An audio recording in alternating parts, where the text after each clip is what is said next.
नमस्कार, the billionaire study centre से गौरव त्यागी। और बच्चों, आज का हमारा टॉपिक है क्लास 10th के लिए, जिसमें हम आज टॉपिक कवर कर रहे हैं importance of the pH in everyday life. यानी कि जो पीएच है उसका महत्व क्या होता है हमारे जीवन में।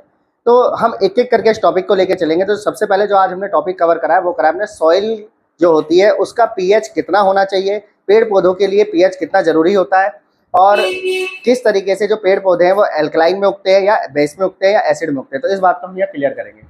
तो आज का हमारा टॉपिक है what is the pH of the soil in our your backyard. यानी अगर आपका जो बैकयार्ड है उसके अंदर जो सॉइल पाई जाती है उसका पीएच कितना होना चाहिए। ठीक है, तो इसके लिए हमने एक प्रैक्टिकल लिया है। प्रैक्टिकल के बाद हमने उसका एक ऑब्जर्वेशन लिया, और ऑब्जर्वेशन ही मेन आंसर है, इसलिए उस टाइम पर ध्यान रखिए। तो सबसे पहले आता है to determine the pH of the soil, कि पीएच कैसे निकालें। ठीक है, सबसे पहला टॉपिक क्या आता है हमारा कि पीएच कैसे निकालें। तो पीएच निकालने के लिए हमें एक प्रोसीजर फॉलो करना है। प्रोसीजर बहुत आसान है। सबसे पहले एक टेस्ट ट्यूब लेनी है।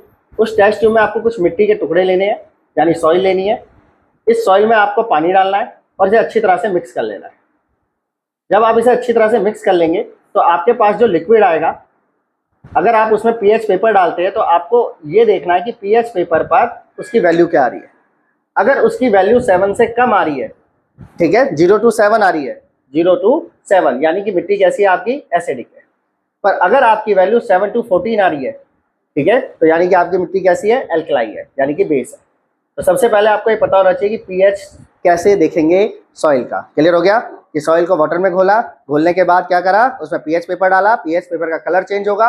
अगर कलर आता है आपका रेड आता है, ऑरेंज आता है, यानी वो एसिडिक है। पर आपका अगर कलर आता है कौन सा, पर्पल आता है, ग्रीन नहीं, पर्पल आता है, ग्रीन आया तो न्यूट्रल है। ठीक है, अगर ग्रीन कलर आया तो क्या है, वो न्यूट्रल है, तो मिट्टी सही है। क्योंकि जो पेड़ पौधे होते हैं उन्हें जनरली उगने के लिए न्यूट्रल सॉइल की जरूरत होती है। अगर मिट्टी ऑलरेडी यानी सॉइल ऑलरेडी आपकी न्यूट्रल है तो आपको उसको कोई भी चेंज करने की जरूरत नहीं है। बट अब बात आती है कि सर अगर वो एसिडिक हुई तो क्या करें, बेस हो तो क्या करें। तो जो मैंने अभी प्रोसीजर समझाया है मैं एक बार यहाँ पे पॉइंट टू पॉइंट बता देता हूँ। Put the about 2 gram of the soil in the test tube. Test tube में 2 ग्राम सॉइल लीजिए। Add the 5 millilitre distil water, उसके अंदर 5 लीटर वाटर मिलाइए। The shake the content the test tube, उसे अच्छी तरह से मिक्स कर लीजिए।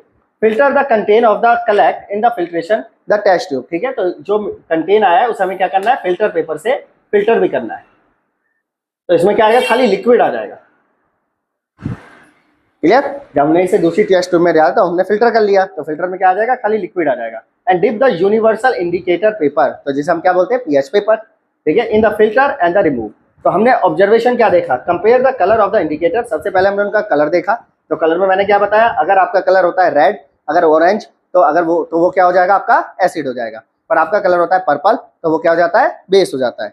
ठीक है, पर अगर आपका आता है ग्रीन तो यानी वो क्या हो जाता है, आपका न्यूट्रल हो जाता है। क्लियर। तो उसके बाद हमें इंपॉर्टेंट पॉइंट क्या याद रखना है कि अगर आप जो plant not growth in the alkaline and the two the acidic solution, acidic soil, यानी कि जो प्लांट होता है ना तो ज्यादा अल्कलाइन में उग सकता और ना ही ज्यादा एसिडिक में उग सकता। क्लियर, ना तो मोर एसिड में उगेगा ना मोर बेस में उगेगा। तो उसको हम क्या करें, मान लो आपने मिट्टी का सैंपल लिया और मिट्टी निकल गई एसिड, ठीक है, सॉइल क्या निकल गई, एसिडिक निकल गई। तो अब क्या करें, तो उसका कोई तो तरीका होना चाहिए ना जिससे कि हम उसे ठीक कर सके। तो उसके ठीक करने का तरीका क्या है, if the soil of the too acidic, अगर आपकी मिट्टी जो है एसिडिक है तो adding to the lime and the slake lime, तो उसमें आप क्या मिला दीजिए, लाइम मिला दो, नहीं तो स्लेक लाइम, यानी क्या मिला दो, चूना मिला दो। जब आप उसमें चूना मिला दोगे तो न्यूट्रल हो जाएगी और आप उसमें आसानी से पेड़ पौधों को उगा सकेंगे। क्लियर। इसी तरह से अगर आपकी सॉइल अल्कलाई है यानी कि बेस है, ठीक है, तो उसमें आपको क्या मिलाना है, उसमें आपको जिप्सम मिलाना है। इसे मार्क कर लीजिए, इसे जिप्सम कहते हैं। तो जिप्सम जो होता है वो रॉ मटेरियल होता है पीओपी का। जो पीओपी बनती है वो जिप्सम से ही बनाई जाती है। जिप्सम को हीट किया जाता है 273 केल्विन पे और उससे पीओपी बन जाती है, वही आपका जिप्सम है, इसी से आपका सीमेंट बनता है। ठीक है, तो इस जिप्सम को अगर आप मिला देंगे तो जो आपकी सॉइल है वो क्या हो जाएगी, न्यूट्रल हो जाएगी और उससे पेड़ पौधों को आसानी से उगाया जा सकता है। क्लियर। अगर वीडियो अच्छी लगी हो लाइक करें, सब्सक्राइब करें। द बिलियनेयर स्टडी सेंटर से गौरव त्यागी पार्ट 2 जरूर देखें।